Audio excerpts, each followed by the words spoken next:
Hello,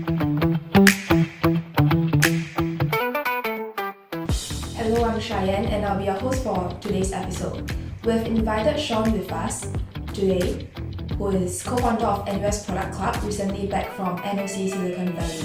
He will be sharing with us his motivation behind starting NUS Product Club as well as his journey so far in product management. Hi Sean, would you like to introduce yourself first and briefly summarize for us your prior experience before starting this club? Hi everyone, my name is Sean. I'm currently a year 4 business analytics student. I just came back from NOC Silicon Valley in August. I think just to summarize a bit about what I've done prior to that, I think before this I was very interested in startups. My first startup experience was in an internship at AI Amazing. It's a data analytics company focused on retail. That was before my first year in uni. I was doing like IT operations over there, so that's my first experience doing coding, learning Python, and being more involved in like the entrepreneurial space. Then from there, got into year 1 in business analytics, and I was very lost in terms of like what I wanted to do. Didn't know what I wanted until like the end of year 1. I tried software engineering, realized that it really wasn't for me. So then I wanted something more collaborative. I didn't want to be stuck in like a cubicle and doing coding for like the rest of my life. So that's where I found product. I wanted to do like my first internship in product, and I think finding a startup was a lot better experience in terms of like having a lot more exposure and availability to like do what I wanted, have more impact on the users themselves. That's why I joined Purple in my second internship. I think that was the most pivotal internship I've had to form my career so far. Sort of in terms of knowing what I want, what makes me more fulfilled when I go out my day-to-day. So that's kind of what led me to form Product Club as well. Because there wasn't a product community in NUS before this. I think Darius and Jane mentioned this before. It just so happened that a few of us were in N-House, which is like the NOC alumni community in NUS. Just so happens that we all enjoy talking about product, like what we do in our day-to-day. Kaylee just came to message some of us who are in N-House and doing product, coincidentally. And we all said, we do want to create this kind of community where people who want to form this culture, right, of sharing best practices, challenges they face in their day-to-day, how to improve. So that's kind of the founding story of how I got involved in Product Club, and how all my experiences connected to this. Thanks for sharing with us your journey so far. Just wondering, what were you and your team's main focus when you were first starting out this NUS Product Club? I think when we first started the club, there were a few different motivations in place, right? Some of us are in very different life stages. Like Kaylee was in year 1, still finding out what she wanted to do. She wanted to do product at that point in time, so she wanted more mentorship, more like exposure to the industry in that sense. To me and others who were like year 2, we sort of already had a first taste of product. We wanted to know more in depth about particular techniques or like particular ways people succeed in their career, right? To become a full-fledged PM when you go out to work. Then there's those who are really graduating, like Jay and Darius. They want more opportunities to find a job, right? So that was the thing that we kind of grappled with, like how do you address all these different needs in one club, right? And how are the different activities that you need to run to do that?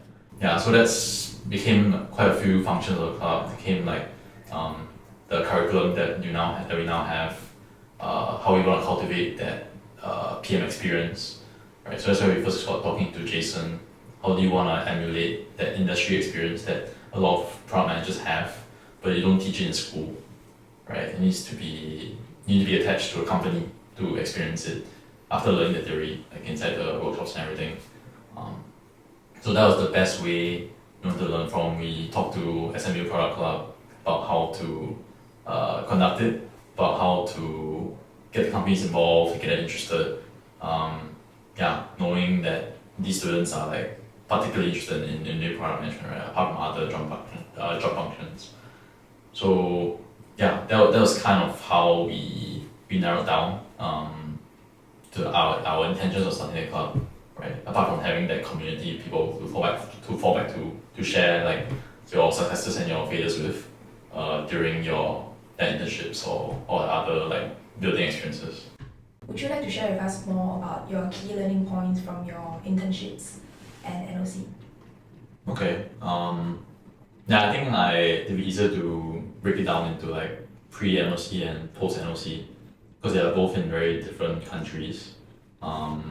So I think before NOC, yeah, like I mentioned before, I was in AI Amazing and Purple, which are very small stage startups. They are basically like Series A or below. Basically, they only have like one round of funding. They have about 10 people each. So being in those companies, I think made me a lot more hungry. I think being there, you're touching every single function from like the tech to BD to marketing to your data analysis operations wise. It kind of gives you a lot more of a broader view of how the business functions. I think that's really important for product managers in general. And sometimes people in product management focus very much on the development of the tech, but you also have to be very in tune with the business needs. You need to know exactly what behavior and users are you driving, and what's the benefit of that for the users in particular. Aligning the business benefits and the users' needs, right? That's the most important part, I feel, from those experiences.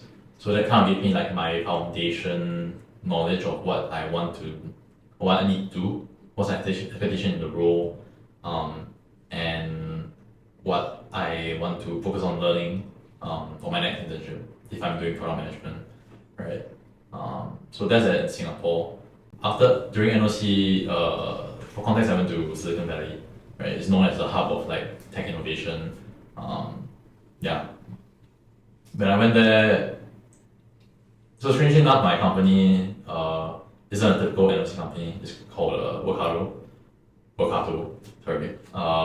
That's basically a Series E company, so it's very big.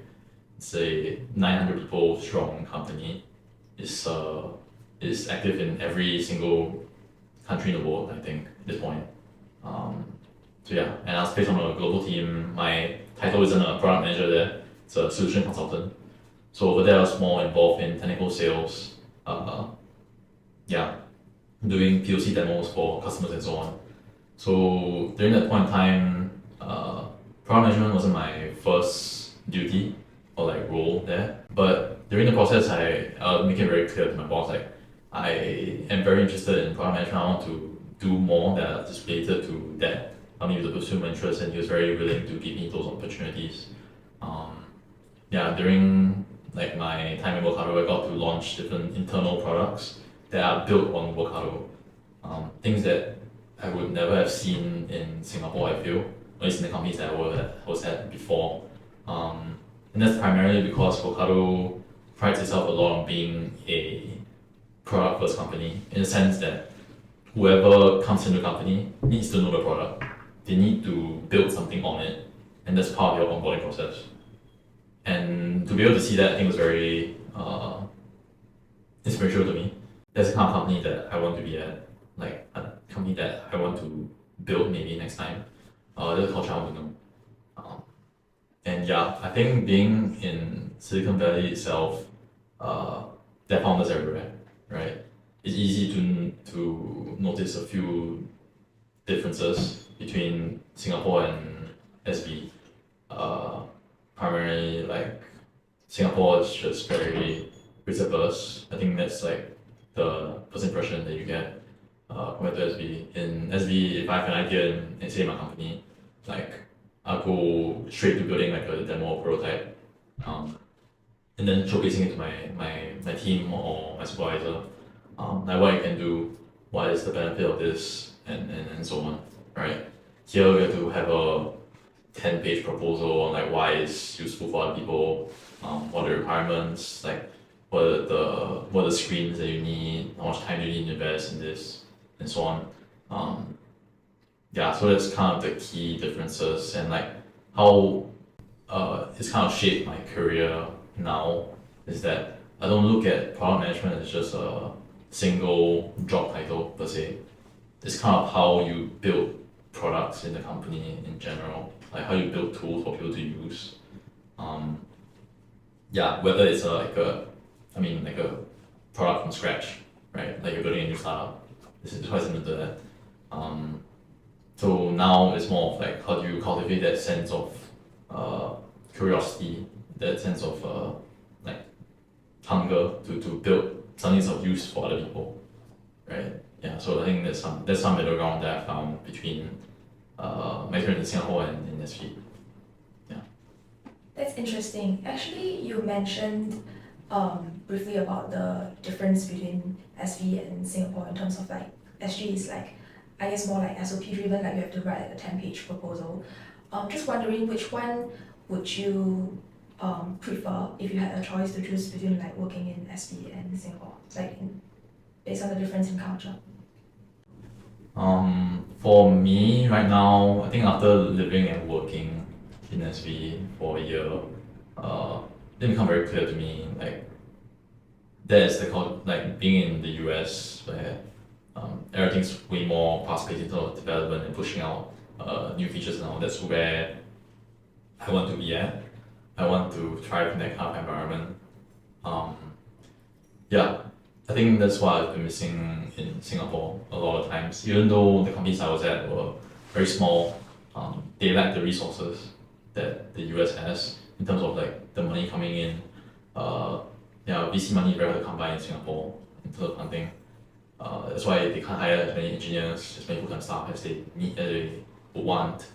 But yeah, in the US, people are way more risk taking. They're way more passionate about what they believe in, I guess, than here. Here you need to always look at the P&L, the numbers. But there, times they see a personality that they really believe in, and that's what drives them, that they know that that guy will be successful. Or this product that they're building is successful. So that's like the key differentiating factor, I feel. Yeah. Thanks for sharing. As one of the co-founders of NUS Product Club, what would you say would be your main vision for the club in the near future? I think since the club started, the growth has been insane. I think when we first started the club, I didn't think like that many people were interested in product, especially people who are in like year one, year two.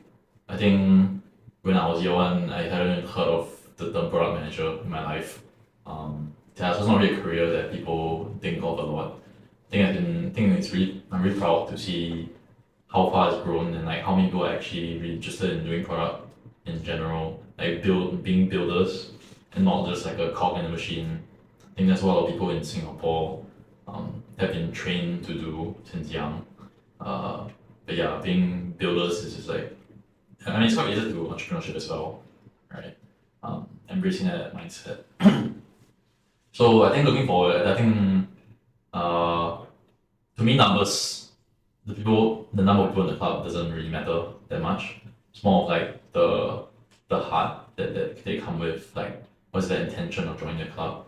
Is it really to like further their interest in product, or is it just like another line in their resume? I know other societies in general, some of them it's more like a corporate. It's like a corporate company, right? They're there to show that you've done some experience in school, like some extracurricular, so that you can get into a job that you want or an internship that you want.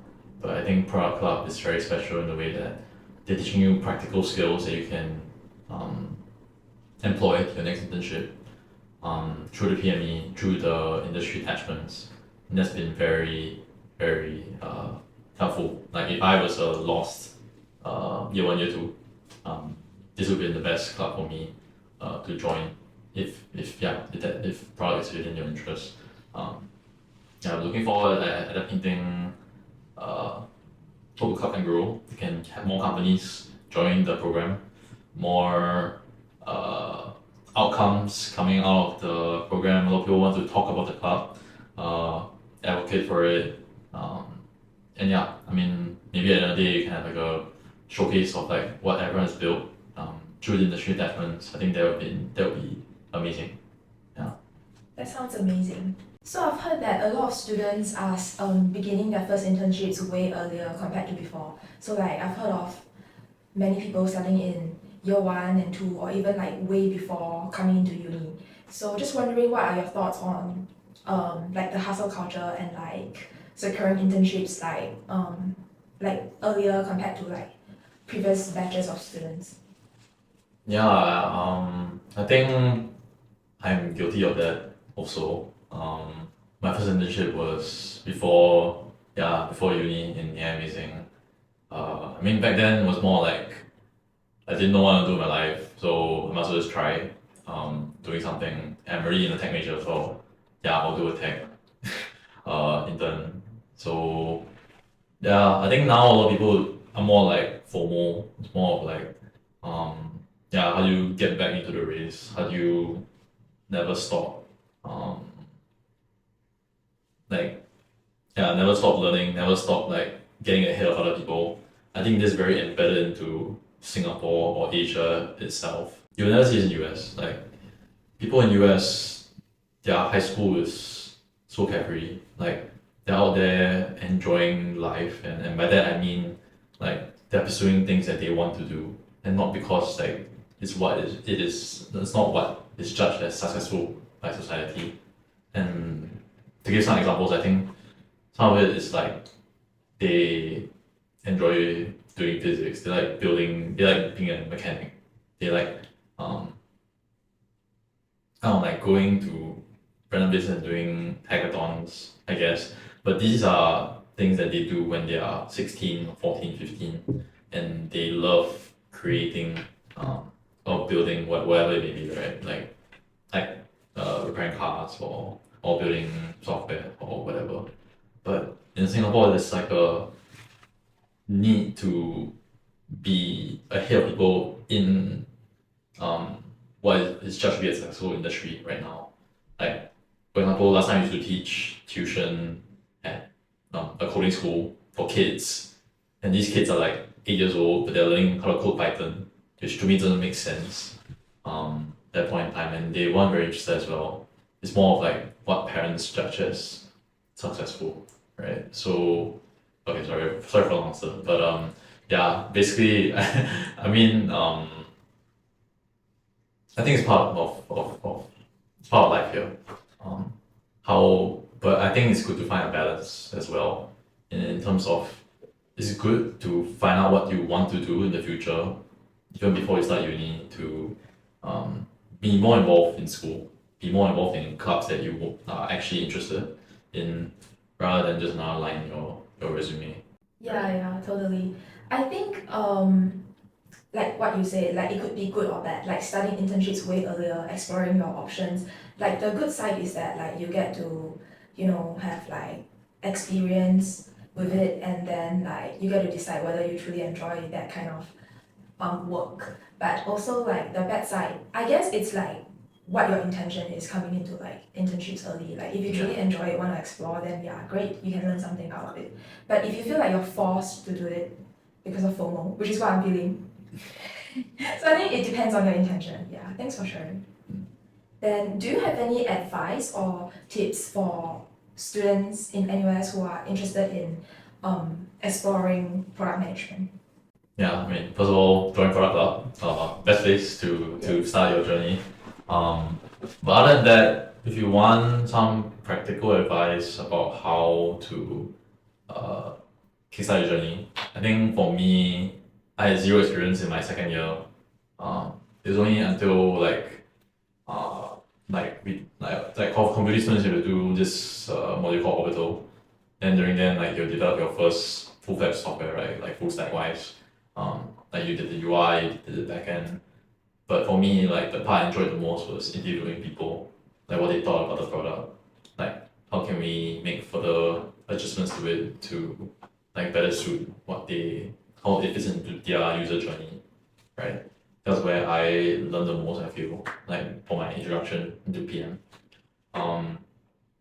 Yeah, after that I think just go talk to people, right? Talk to people have intern as PMs before, people who are current industry PMs. And yeah, if you're looking for finding internship advice, I think then look for companies that are bigger than Series A. I think that's when they will need a product manager. But then there also comes like what kind of scale are you looking at, right? And by that I mean in a small company as a PM, you're touching every aspect of the product. You're doing business growth, UI UX, and the tech. In a larger company, you can be localized to a single vertical. You can be looking at just how to increase user growth, handle retention for your users, or handle you can be a technical product manager, right? So these are things that be good for people to take into account when they are choosing what kind of intern they want to be at. Thanks for coming to the end of this episode of Lorong Product. Click here to see more of our previous episodes.